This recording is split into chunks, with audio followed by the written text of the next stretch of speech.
as this incredibly dynamic power play takes the ice once again. Schmidt leaves it back.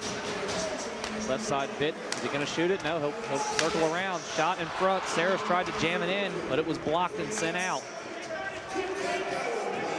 Sent the length of the ice. Glass to retreat. He'll send it behind his back to Saris. And the Cats will reset, trying to move forward. Vitt regroups at center ice. Vitt will leave it for Glass. A little bit of a sloppy exchange between Vitt and Glass. Good battle in front of the Cincinnati bench. There's going to be another penalty called.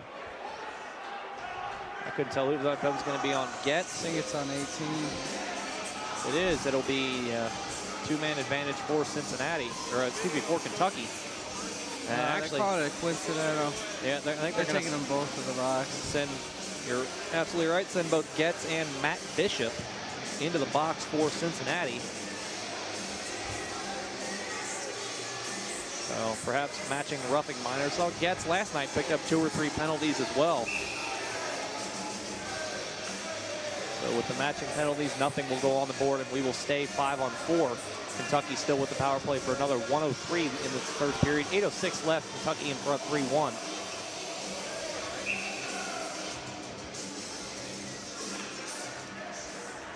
Face off one and actually sent out. Vitt tried to send it over to Saris. Cincinnati defender interrupted that proceeding.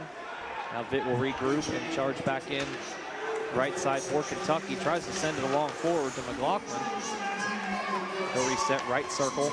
Tried to send it through to Vitt. That got deflected up well over the Cincinnati net. The Bearcats tried to clear Schmidt, almost kept it in, but it was unable to. And the Cats will have to reset. Cincinnati, another nice job of deflecting a puck out of their zone as Kentucky trying to move in again. Schmidt left side trying to feed it in. Shot like Klazewski, saved. Rebound in front. Schmidt couldn't corral it. Had a chance for a putback opportunity and just couldn't get it down on the ice onto his stick. And Cincinnati will regroup as the power play for Kentucky nears an end. And the Bearcats will hold off the attempts of Kentucky to put their second power play goal of the night on the board. And we are back to full strength hockey.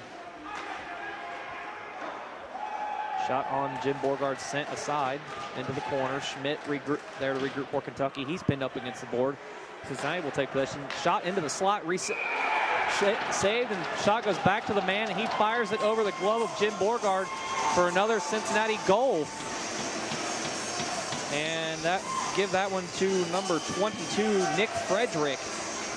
So it's 6:46 left in the second period. The Cincinnati Bearcats, persistent team, have cut the Kentucky lead down to 1. Sean, you're looking at this. What are you seeing out there that's allowed Cincinnati to stay in this? Well, looks to me like some of the pressure, you know. Pressure needs to be a little tighter, giving them too much time to think about what they're going to do next and how they're going to get a goal. And Cincinnati, actually, after the goal, is now going on the power play. Jeremy Schmidt went into the box after the penalty, or after the goal, excuse me. So Cincinnati not only cuts the Kentucky lead to 1, they will now be on the power play for the first time tonight. So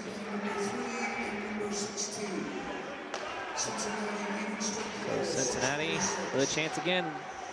Pass slid in. If that shot was on net, it was going in. Borgard was out of position for it, but Kentucky clears it out to center ice. I believe this call on Schmidt was charging. So Cincinnati with a power play chance and a chance to tie it up. Flipped out to center ice. Rohard tried to peek out just a hair. That was negated. Otherwise, Rohard would have had a chance for a breakaway.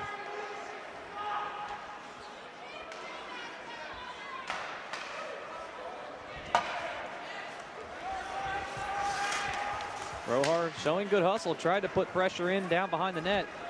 Cincinnati there with that extra man coming into play. And here they come. Perhaps a 2-on-1. Nope. Man will take a shot and a goal. Wow. Ray Morris with a power play goal. A snap wrister from the top of the slot. And all of a sudden, with 5:31 left in the first period, we are tied at 3. And Jim Borgard has been pulled. Coach Doherty doesn't hesitate to make the move to Derek Steinbrecher. Borgard struggled a bit last night, allowing 4. And as we're ready for center ice, Steinbrecher gets a chance to get stretched out just a little bit as the crowd's finally filing in here after making their way over from Commonwealth Stadium. And so the power play goal for Cincinnati ties the game up at 3. 5:27 left.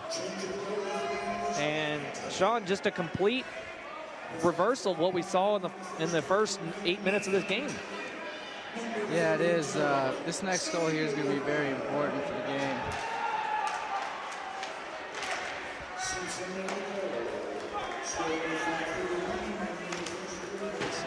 Puck deflected almost up to the Cincinnati bench, but kept in play by Saris. They'll send it around right side. Cincinnati will try and maintain possession. They cannot do that at this point. Now they do. Now turn back over, back and forth action. Cincinnati, here comes they are at center ice. 3-on-1 chance. Right side, and Steinbrecher is beaten over the glove. And all of a sudden, Cincinnati, 4 straight goals. That's Scott Miller with that one.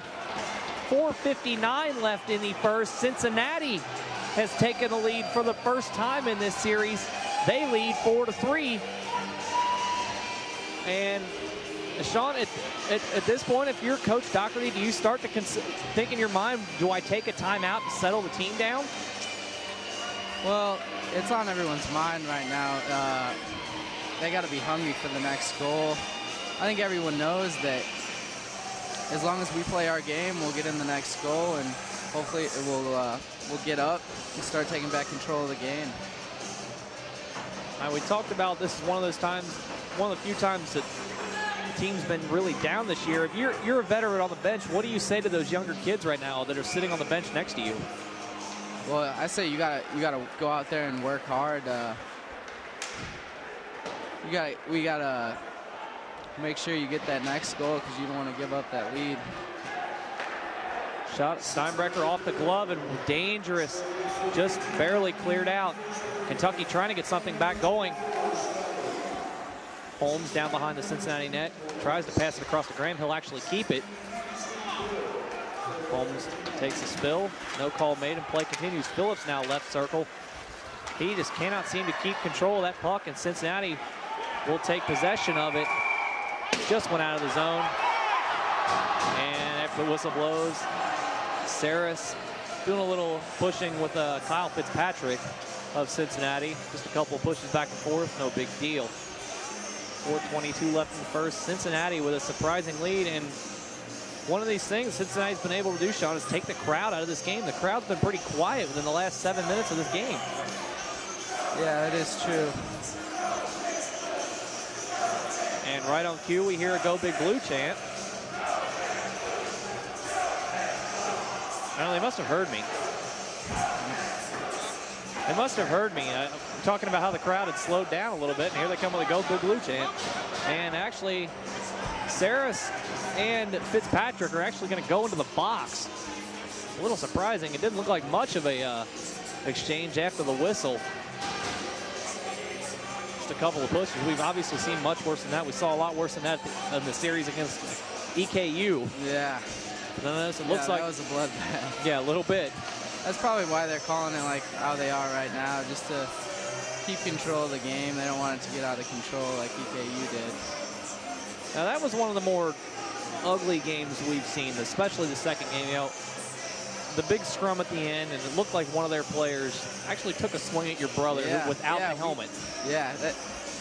I was surprised to see that myself, and then we went back on the video and we saw it again and couldn't really believe it. But now, what does that do for you? You know, not only is he's your teammate, but he's your little brother. Yeah. I mean, what does that do for you? Well, it's probably a good thing that I wasn't on the ice at that point, because I probably would have hopped off and went in the corner with him and stuck up for him.